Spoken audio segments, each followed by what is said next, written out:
Olá, ouvintes do nosso drinkzinho, tudo bom com vocês? Aqui quem fala é a Carla Moraes. E aqui é a Juliana de Viziers. E aqui é um canal que contamos casos de crimes reais, sempre acompanhado de bons drinks. E hoje eu sei que a gente tem um caso babadeiro. Conta pra gente, Ju! Hoje sou eu que vou contar um caso para vocês. E é um caso sobre a tradicional família cristã do Texas. Aquele lugarzinho que sempre acontecem umas coisas estranhas. E bora lá começar o caso de hoje? Vamos lá, tô curiosa. Então, Farah Famida Baker nasceu em 1961 na Inglaterra. Ela era filha do meio de Lex e Beth Baker. E junto com a sua família, ela viajou por todo o mundo ainda criança e decidiu que, quando crescesse, trabalharia na indústria de viagens internacionais. Achei chique demais. Achou chique. Eu pensei em você, né? Falei assim, podia ser virar geóloga, igual a Carla, e ficar viajando por todo o Brasil, que é lindo e maravilhoso. Ah, mas ela viajava o mundo. Chique, né? Gente rica, gente chique, gosto. E aí, quando ela tinha 19 anos, ela e toda a sua família se mudaram para a cidade de Humble, no Texas, Estados Unidos.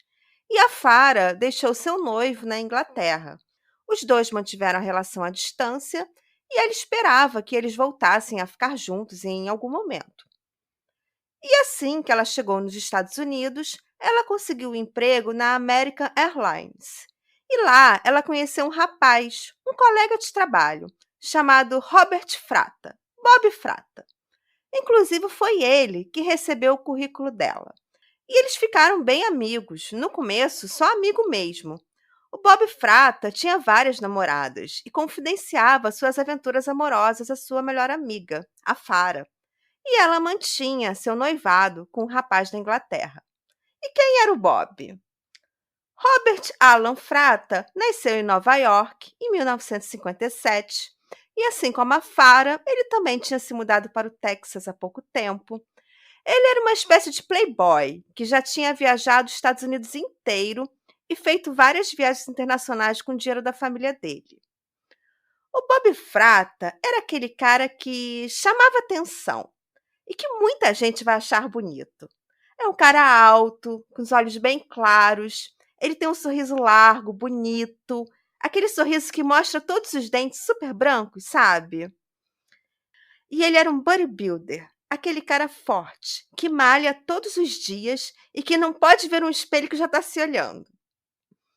Aliás, apesar de não ser fisicamente parecido, eu acho que ele tem uma vibe do The Rock. Aquele cara grande, com um sorriso largo, super simpático, sabe, Carla?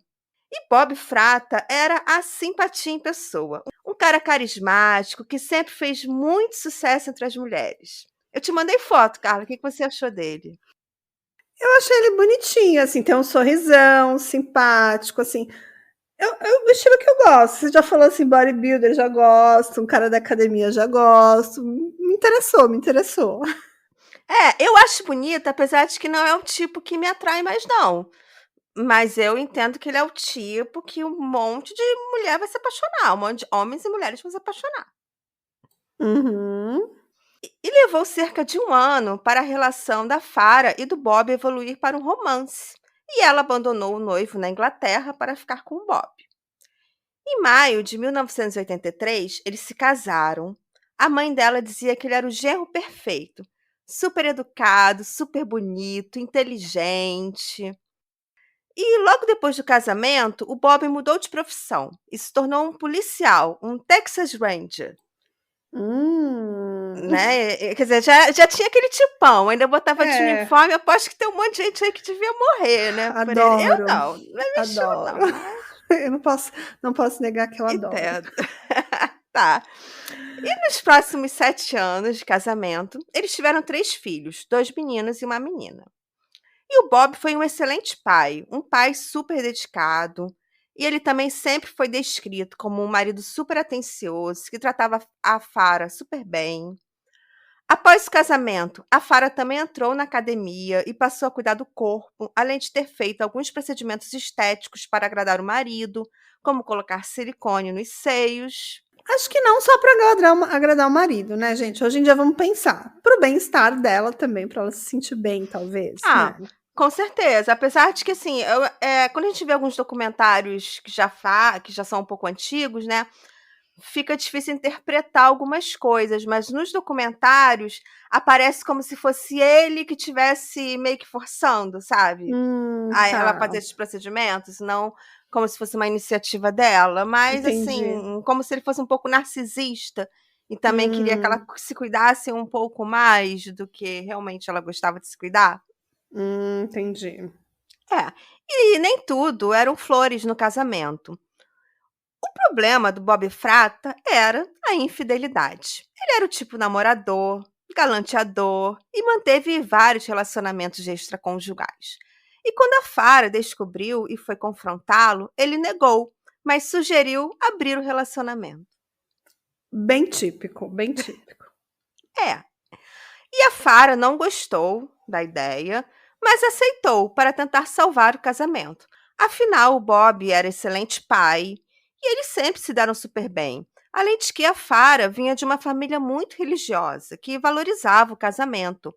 Então ela faria tudo possível para manter a relação. Mas em 1992, a Farah pediu o divórcio e foi uma surpresa total. O Bob diz que não fazia ideia que ela ia pedir o divórcio. E o motivo não eram as traições, nem o relacionamento aberto deles. Hum, Os motivos estão relatados no pedido de divórcio da Farah. E seria o que ela chamou, e eu vou falar entre aspas, porque se trata das palavras da Farah, seria o comportamento sexualmente desviante de Bob Frata. Esse é o termo que está na petição do divórcio. Ai, gente, será que esse cara gostava de um BDSM, de um sexo mais assim, violento? Não sei. Ou tô aqui pescando, tô aqui pescando, Imaginando, né, tô olhando ali o imaginando. tio, pensando. E o que a Farah estaria chamando de comportamento sexual desviante era que ela dizia que o Bob Frata gostava de ser humilhado, espancado e sufocado durante a relação sexual e também tinha hábitos de coprofagia. Ai, ai, eu sei o que é coprofagia, gente, não pesquisem, porque não é legal, não Vocês vão é. des eu vou dar uma breve explicação do que aconteceu com Ai, ela. ai. Ele Hum. pedia para Farah defecar e urinar sobre seu corpo e sua boca. Eu não consigo entender esses desvios aí que as pessoas gostam dessas coisas estranhas durante o sexo. Gente, é tão bonzinho, tão bom ali o papai e mamãe, funciona, né? Adoro, muito bom. É, eu também não sei, eu não sei de onde eu tiro esses casos também. A gente toda semana é a mesma discussão. É, do Texas. Ai, ai. Bom, vamos lá, continua aí. Que É, o bonitão com interesses sexuais estranhos, estranhos. estranhos. E a Farah também entrou com pedido de guarda dos filhos, alegando que o comportamento sexualmente desviante do marido fazia com que ele não fosse um pai apropriado para seus filhos. E nesse ponto eu discordo totalmente, porque eu entendo que as fantasias sexuais dele, desde que não envolvam pedofilia ou algum tipo de abuso ou constrangimento aos filhos, Uhum. não vai influenciar na postura dele como pai. É, também acho que não. E outra coisa, não sei, assim, se eles realmente estão num relacionamento aberto, que ele encontre alguém que satisfaça ele, tem doido para tudo, né? O famoso tem Tem, doido para tudo. tem. Ele vai encontrar alguém que vai satisfazer ele. Eu não. Mas eu entendo o lado dela também, sabe? Eu acho que conviver com uma pessoa que você acha aquele comportamento estranho, que você não quer acompanhar, também não deve ser muito fácil, né? Então, assim, Sim. mas ela devia ter outros motivos também para pedir o divórcio, mas colocar isso no papel do divórcio deve ter sido, assim, bem chocante. De certa forma, expôs ele, né, Ju? E ele sempre negou que isso fosse verdade, ele falava que isso era uma Uhum, mentira. E ele se sentiu exposto, como você claro. falou. Até Uhum. porque eles estavam inseridos numa comunidade cristã do Texas. Ele era o cara que frequentava a igreja todo domingo e as fofocas sobre ele estavam correndo solto. e ele estava com muita raiva da Farah. E após essas brigas começarem, a Farah falou para uma amiga que achava que o Bob estava stalkeando a vida dela, espionando. Estava ali na espreita. Hum. Em junho de 1994, um homem mascarado invadiu a casa da Farah e a atacou com uma arma de choque e depois fugiu. Ela achou que seria alguém mandado pelo Bob para intimidá-la e ameaçá-la.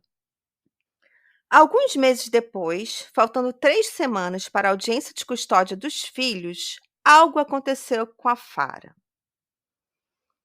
Um pouco antes das 20 horas do dia 9 de novembro de 1994, a Farah, que tinha 33 anos na época, estava chegando em casa no seu carro. Ela estacionou o carro de ré na garagem, sem saber que já havia um invasor escondido dentro da garagem.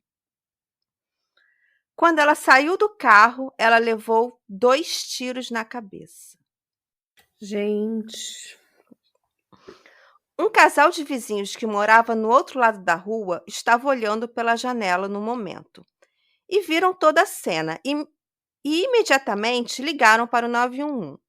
Só que enquanto falavam com o número de emergência, eles continuavam olhando pela janela e viram um homem que parecia estar carregando uma arma sair pela porta da garagem da Farah. A descrição que eles deram do homem é que seria um homem negro usando blusa e calça preta. E só lembrando, eu vi a foto do Bob Frater, ele não é homem negro, tá? Ele é um Ele homem é branco. loiro. Loiro, de olho claro, aparentemente. Sim. Tá, e os vizinhos viram um homem negro encapuzado, é isso? É, com uma blusa e calça preta. Todo de Tá. preto. Tá.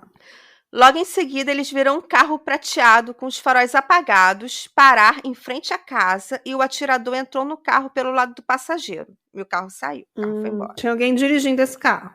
Obviamente. Em poucos minutos, os paramédicos e a polícia chegou. A Farah ainda estava viva. Ela foi levada de helicóptero para o hospital, mas infelizmente não resistiu e faleceu. A causa-morte foram 2 tiros na cabeça. Não, caramba! Sim, a gente já imagino que tem alguma coisa a ver com esse Bob Frata, mas ao mesmo tempo a descrição não bate com ele. Pois é. Na cena do crime, na garagem da Farah, a perícia encontrou uma bala que ficou alojada numa boia salva-vidas do Bob. Essa bala seria provavelmente um terceiro tiro contra a Farah que o atirador errou. Enquanto eles ainda estavam periciando a garagem na noite do crime, o Bob chegou com as 3 crianças. Ele não sabia de nada e estava trazendo as crianças de volta para a casa da mãe. Naquele momento, ele soube que sua ex-esposa, mãe de seus 3 filhos, foi executada na noite anterior. O Bob diz que ficou chocado, mas o policial que contou para ele disse que ele não demonstrou surpresa alguma. Então, ver se eu entendi. Era o dia dele de ficar com as crianças, eles eram um casal separado. Sim. Eles tinham 3 filhos, é isso? 3 filhos, 2 meninos e uma menina. E aí ele foi devolver os filhos e descobriu que a mulher tinha sido morta. Isso. Quando ele chegou na casa. Gente, então sim, ninguém ligou pra ele descobriu ao acaso, foi isso? Ele Tipo, descobriu quando ele chegou lá. Chegou no local do crime, já estava vendo a perícia. Ela já não estava mais lá, mas estava tendo a perícia e ele chegou nesse momento. Caramba. Que ano que foi isso mesmo? Estamos em 94. Celulares não eram tão comuns, talvez não era tão fácil avisá-lo, né? Tá, beleza. Teremos pager daqui a pouco. Pager? Teremos pager. Ai, meu Deus, esse caso. Trazendo pager ao drinkzinho. Tá, continua aí. Vamos lá. Eles pediram ao Bob para ir à delegacia. Ele concordou e lá ele falou que no momento do crime ele estava na igreja levando o filho mais velho para as aulas de catecismo. Os policiais relataram que ele estava parecendo assim muito presunçoso. E como ele também era um policial, parecia que ele tinha as respostas prontas na ponta da língua, como se tivesse treinado as respostas das possíveis perguntas que ele sabia que ia receber. Hum, bem lembrado, um policial treinado. né? Hum, Ele admitiu que estava com raiva da esposa, já que estava enfrentando um processo de divórcio e uma batalha judicial pela guarda dos filhos. Inclusive, ele ainda oficialmente era marido e mulher, porque o divórcio ainda não tinha sido concluído. Então, oficialmente, eles ainda eram casados. Mas essa raiva que ele sentia dela não seria suficiente para ele desejar a morte dela. Ela era mãe dos filhos dele, uma excelente mãe. Então ele dizia que ele não sentia uma raiva tão grande dela a ponto de querer matá-la. Ele autorizou por escrito que os policiais revistassem seu carro, e no carro dele tinha um caderno de anotações com nomes e telefones. E no porta-luvas do carro havia um envelope com $1.000 em dinheiro vivo. A polícia imaginou que esse dinheiro poderia ser parte de um pagamento para um plano de execução da Fara, já que o valor seria muito baixo para se pagar um hitman, um matador de aluguel. O Bob disse que aquele valor era para o pagamento de um carpete, que já havia sido encomendado. quem paga $1.000 em dinheiro? Não sei. É, exatamente, né? Não sei se Apesar. 94, como Bom, é é. que era, não lembro, não sei. No dia seguinte, ele voltou à delegacia para buscar o carro dele e foi cercado por alguns repórteres. Nesse tipo de situação, normalmente, os familiares das vítimas evitam falar com a imprensa ou falam visivelmente emocionadas. Mas esse não foi o caso do Bob Frata. Bob amava as câmeras. E um segundo depois, já estava com seu enorme sorriso para os repórteres. Ele não escondia a empolgação de falar com os repórteres. E ele estava contando que quando chegou na casa da Fara, viu os policiais próximo à casa. Só que ele achou que tinha visto a Fara. Ele achou que ele tinha Hum, visto a esposa em pé lá, próximo aos hum, policiais. E ele teria andado em direção a ela, quando percebeu que não era ela. E aí um policial chegou e informou que a esposa dele estaria morta, que ela teria sido executada. hum. Caramba. E aí o repórter perguntou a ele se seria verdade que ele não demonstrou surpresa, tristeza ou qualquer outra emoção ao saber que a mãe de seus filhos tinha sido baleada e morta. E ele respondeu que a partir do momento que ele soube da morte da Fara, ele teve um apagão e que não se lembrava de mais nada, Estranho. né? Sempre esse apagão, né? Esse apagão muito comum nos crimes. Uhum. Ele também disse que esperava que pegassem o cara que fez isso, o criminoso. Depois que ele acabou de falar com os repórteres, um policial chamou o Bob e jogou as chaves do carro dele. Só que o policial errou, porque ele estava meio longe. E as chaves atingiram o rosto do Bob. E saiu uma gotinha de sangue na bochecha dele. E aí o repórter comenta: Ei, tem sangue na sua bochecha. E ele abre um lindo sorriso, aponta para a bochecha, depois ele olha para a câmera usando a tela como espelho, sabe?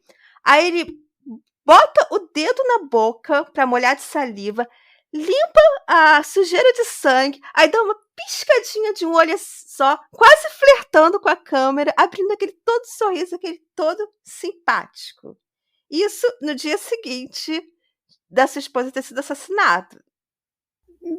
Tá, mas deixa eu entender. Mas essa gotinha de sangue provavelmente foi da chave que jogou na cara dele, é É, isso? ele se machucou, ele se machucou. Deixa eu te mostrar o vídeo para você Tá, entender. mas tudo isso foi filmado, então.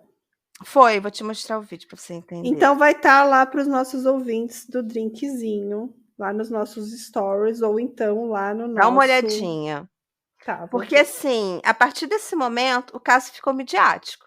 Porque agora você tinha o marido bonitão Hum. piscando pelas câmeras, sorrindo na maior simpatia. Tá, entendi que ele estava fazendo um charme, se aproveitando ali da situação, mas ele realmente não parecia um cara abalado. Mas essa cena em si não me despertou nenhum red flag ainda. Uhum. E tem umas fotos dele que eu não acho que ele tá bonito, mas nesse dia da entrevista ele tá parecendo um modelo, rindo e piscando para Tá, as câmeras, não tá? tá Sendo gato, impossível, tá gato, sendo tá impossível gato. suspeito de assassinato da sua ex-esposa, que ocorreu há menos de 24 horas atrás. E claro que É. esse vídeo viralizou e estava nas manchetes dos jornais de todo os Estados Unidos. O ex-marido bonitão, rindo e piscando para as câmeras no dia seguinte da esposa ter sido executada a sangue frio. Sim. Mas Bob Frata tinha um álibi incontestável. Ele foi visto na igreja por outras pessoas e a polícia resolveu ouvir as pessoas listadas no caderninho encontrado de Bob. Eles viram que a maior parte dos contatos eram de pessoas que frequentavam a mesma academia que o Bob. E vários desses amigos da academia disseram que o Bob perguntou se ele conhecia alguém que poderia matar a mulher dele, a ex-mulher dele, a Farah. Alguns colegas acharam estranho, outros acharam que era um blefe, um desabafo, mas é bem suspeito. Né? É tipo assim, uma lista, eu vou procurar ali nos meus contatos, matador de aluguel. Você conhece Pois é. alguém? Tipo assim, tipo assim, alguém tá procurando um indicador de um pintor, de um eletricista, o cara tá procurando uma Uhum. indicação de um matador de aluguel. Matador de aluguel, exatamente. Gente. E a polícia passou a achar que o Bob Frata articulou um plano para matar sua ex-esposa, mas só havia evidências circunstanciais contra ele. E ele tinha um álibi muito forte. Ele realmente foi visto na igreja. Só que a polícia descobriu que, enquanto ele estava na igreja aguardando que a aula de catecismo do filho terminasse, ele fez várias ligações telefônicas, algumas de um pager, e outras ligações foram feitas de um telefone fixo da própria igreja. Hum, Ele ligou para a casa da Farah, ligou hum, também para um telefone público próximo à casa da Farah e para uma mulher chamada Mary Gipp. hum. E a polícia foi falar com essa mulher, a Mary Gipp. Ela disse que não se lembrava de ter usado o pager, embora ela tivesse um, e que o Bob Frata era amigo do namorado dela, do Joseph Pristash. Ele era, eles eram amigos da academia e na noite do crime, a Mary Gibb passou a noite em seu apartamento com o Joseph e para ficar ainda mais suspeito, o Joseph era um ex-policial que cumpriu pena por ter sido assassino de aluguel. Tanto Mary Gibb quanto o Joseph negavam saber qualquer coisa sobre o assassinato da Farah e a polícia continuava sem provas contra o Bob, até porque o Joseph também não se encaixava na descrição que os vizinhos viram, porque ele também não era um homem negro. Hum. Mas Tá. Mas assim, existiu essa ligação. Então, existiu esse telefonema. Mesmo ele estando na igreja, ele foi lá escondidinho e fez esses contatos. Tá é, suspeito. Tá e esse suspeito. Joseph, ele tinha sido preso por ser matador de aluguel, ele era um ex-policial, né? Muito Sim. suspeito. Muito. Tanto Mary Gibb quanto Joseph negavam saber qualquer coisa sobre o assassinato da Farah e a polícia continuava sem provas contra o Bob. Até que algo aconteceu no Texas. Um banco foi roubado e o homem que roubou fugiu a pé, com um saco cheio de dinheiro, com as notas voando pelo caminho ao estilo GTA, sabe? Gente. Ah. O homem foi preso. Ele se chamava Howard Guidry, de 18 anos. E na bolsa que ele carregava, cheia de dinheiro roubado, também tinha uma arma. Quando Hum. eles verificaram o registro da arma, descobriram que Bob Frata tinha comprado aquela arma. E a perícia demonstrou que era a arma do crime do assassinato da Farah. Então, quer dizer, Gente. um maluco aleatório assaltando o banco com dinheiro voando, estava com a arma do crime. Ou seja, prenderam ele, né? Ele não conseguiu Entendeu? levar o dinheiro do banco, recuperaram essa arma e a arma era a mesma que matou a Farah. Que Sim, que loucura! loucura. E o Howard Guidry confessou que foi contratado pelo Joseph para assassinar a esposa de um cara chamado Bob. Entendeu? Hum. Então, o Joseph, namorado da Mary Gibb, contratou esse Howard Guidry. É tipo uma sociedade de matadores de aluguel. É tipo uma Exatamente. parceiros, eles são sócios, eles têm Tipo uma equipe, sócios, uma equipe. exatamente. E ele também contou que para conseguir invadir a casa, ele foi instruído pelo Joseph sobre qual cerca deveria pular para ter acesso a uma das janelas da casa e entrar na residência. E ele ficou escondido na garagem, esperando a Farah chegar. O Joseph Priestas também foi preso e confessou que Bob Fratta prometeu dar um jipe para ele em troca de assassinar a sua esposa. E para executar o plano, ele contratou o Howard Guillory. Gente. Ele também falou com o Bob de um telefone público próximo à casa da Farah na hora do crime, que era aquela ligação que o Bob estava na igreja. Após um acordo de imunidade, a Mary Gipp concordou em testemunhar contra seu namorado e confessou saber de um plano para assassinar a Farah.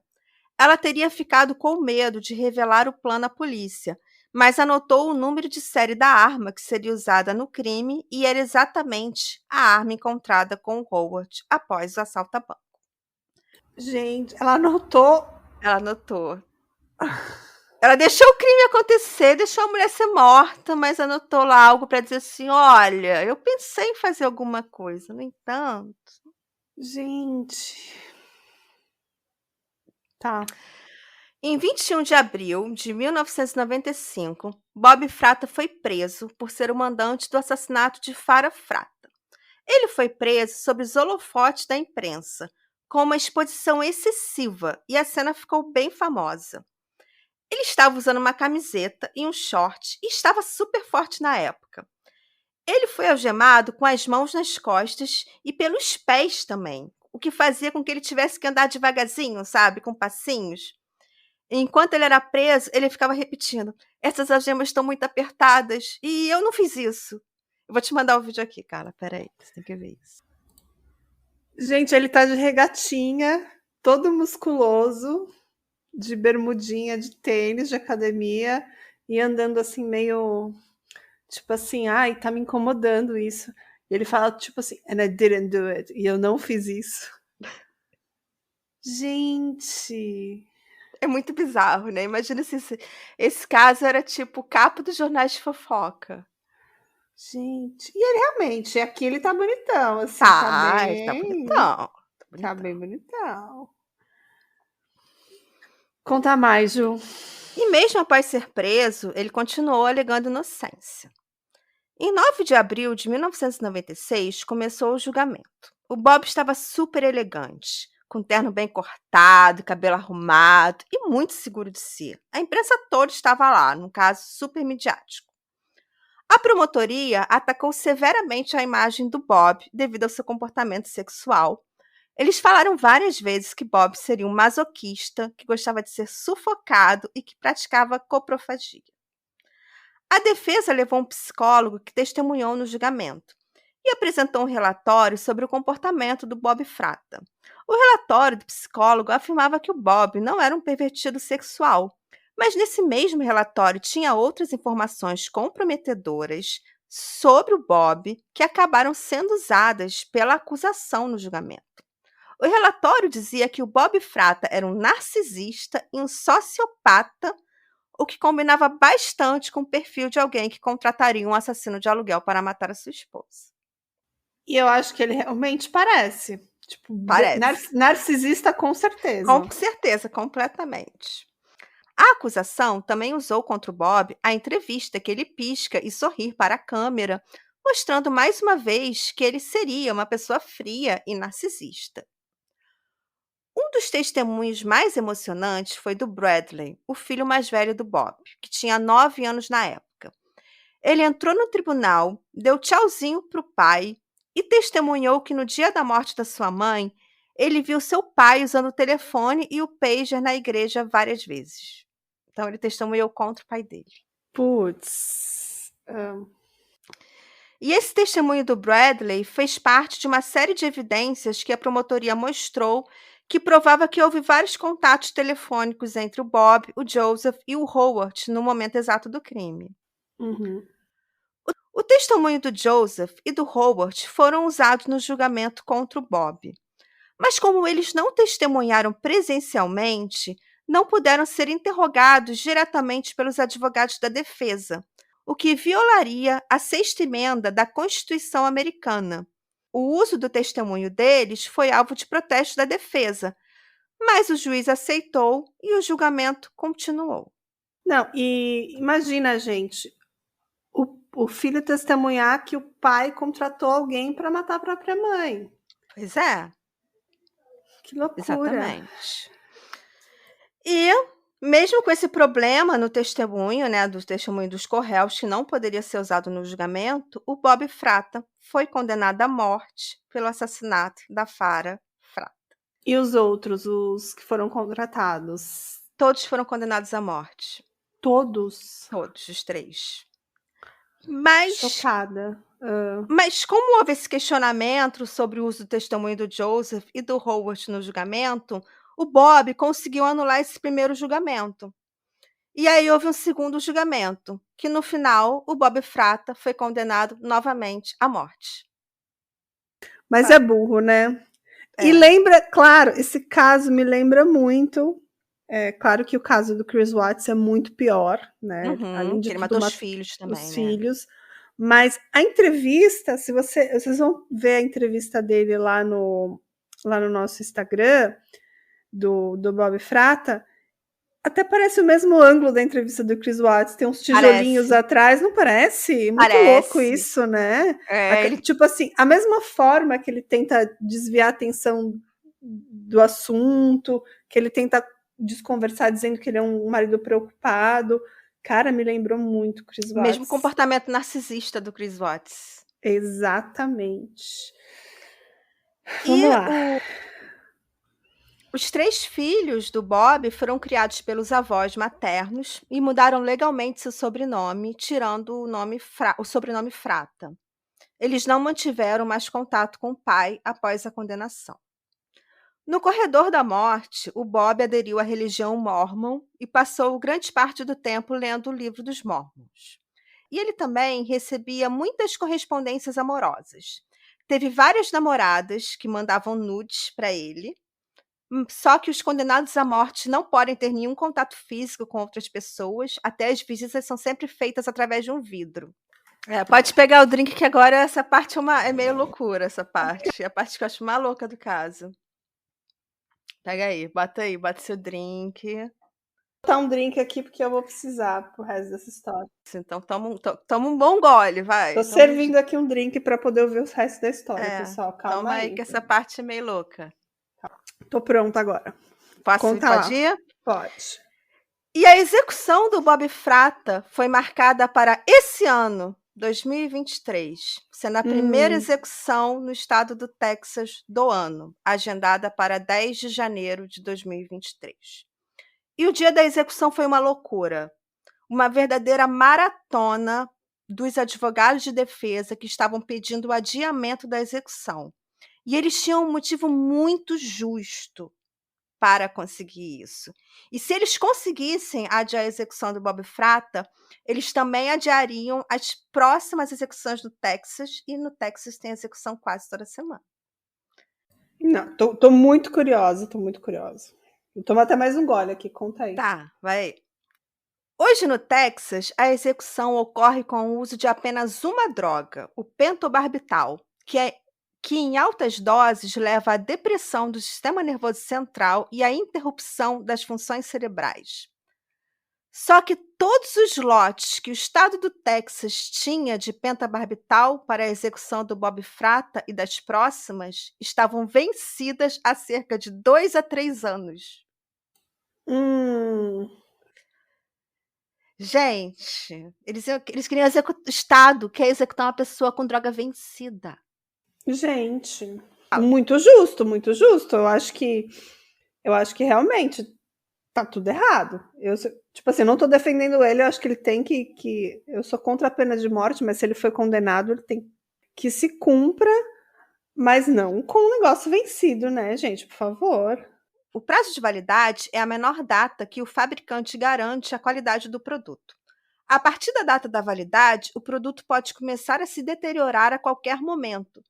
E um produto vencido há 3 anos pode estar num avançado estado de deteriorização. Claro, e pode ser que a morte dele seja mais lenta do que o esperado, pode ser que ele tenha reações não esperadas, e Exatamente. eu acho que tudo isso tem um controle de qualidade, tudo isso tem que ser feito de Sim. acordo com um padrão, e claramente com o produto vencido tá fora do parâmetro, fora do padrão. Pois é. Tem 2 frases que sempre escuto nos documentários sobre pena de morte no Texas que explica essa situação. Uma é: "This is Texas", este é o Texas, tipo, é assim que as coisas são no Texas. E a Hum, outra é: "A máquina da morte do Texas nunca para de rodar". Sabe, porque hum, nunca para de ter execução no Texas e é muito difícil separar uma execução no Texas. E no uhum. final, uma juíza escreveu que não havia evidências de que o produto vencido poderia causar dano, dor ou sofrimento ao condenado e a execução deveria acontecer. Hum. E, Então, aconteceu gente, ou não aconteceu? Agora eu tô curiosa. tá. E não, e primeiro só deixa eu comentar o que essa juíza falou, porque evidências científicas são extraídas de dados de pesquisas científicas. E lógico que ninguém vai encontrar um estudo clínico com medicamento vencido há 3 anos. Não, ainda mais um medicamento que é usado para matar. É, medicamento que o próprio fabricante não recomenda mais usar, porque ele é um medicamento também, ele tem uma finalidade terapêutica em outras dosagens, né, mas Uhum. dentro do prazo de validade. E a execução ocorreu, mas ocorreu com atraso.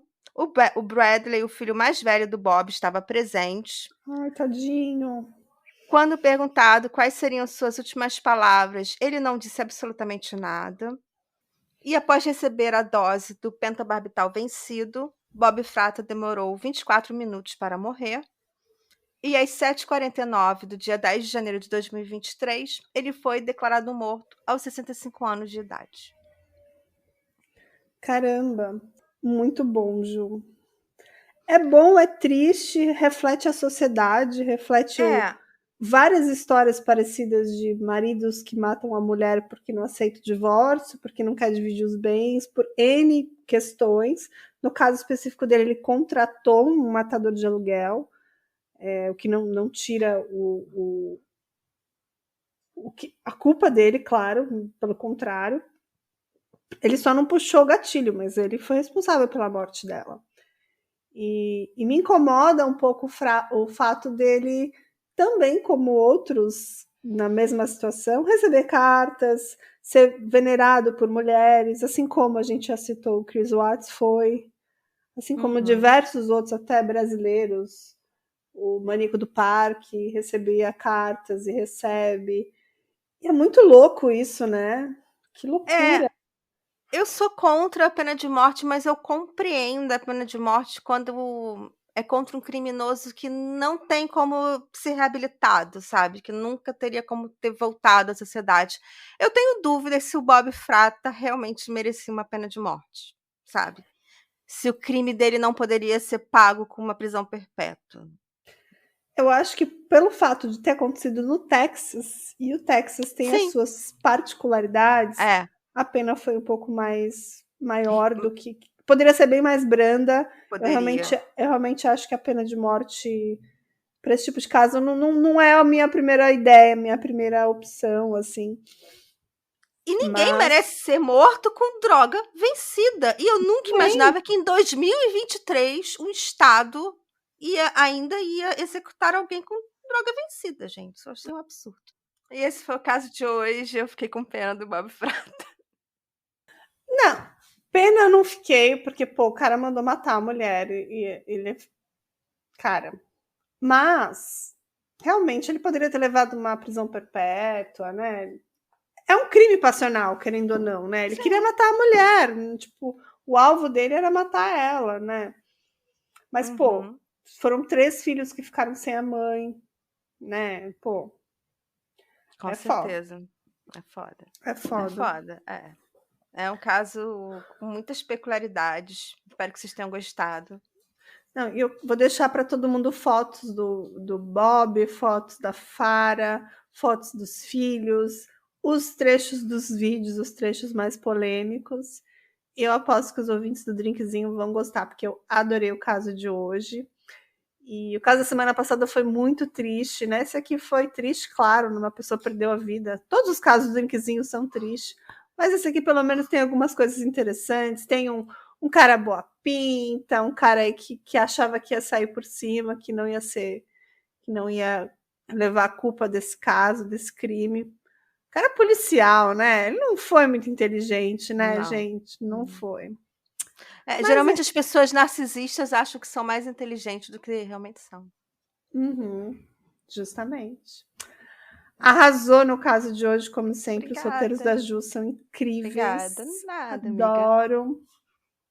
Então a gente se vê na semana que vem, na próxima terça-feira, com mais um caso. Todas as fotos vão estar no nosso Instagram. Sigam a gente lá no Instagram, que é o @drinkcomcrime. Todas as fotos, comentem o caso.